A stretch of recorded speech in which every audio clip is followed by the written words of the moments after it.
vrai qu'il y a une plus grande inégalité dans les pays en développement que dans les pays à haut revenu.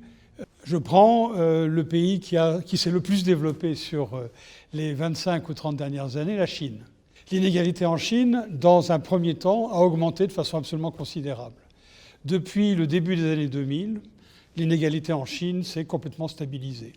Et bien plus que ça, la stratégie de développement chinoise aujourd'hui est plutôt de miser sur le marché intérieur et donc sur la consommation des ménages chinois. Et effectivement, on a eu une augmentation des rémunérations considérables. Maintenant, si je prends les pays latino-américains, on prend un pays comme le Brésil, on prend le Mexique, on prend le Chili, les 50% les plus pauvres ont gagné au total plus que la moyenne des ménages dans ces pays.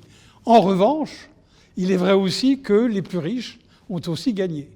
Donc on ne peut pas dire que les inégalités aient augmenté dans la mesure où les pauvres sont moins pauvres relativement, mais l'inégalité a augmenté dans la mesure où les riches sont plus riches. Donc je crois qu'il faut faire attention à ne pas rentrer dans une sorte de vision simpliste des inégalités. Il faut regarder la distribution des revenus ou la distribution des capacités des gens dans son ensemble, plutôt que de se focaliser sur un indicateur qui a tendance à biaiser la réalité.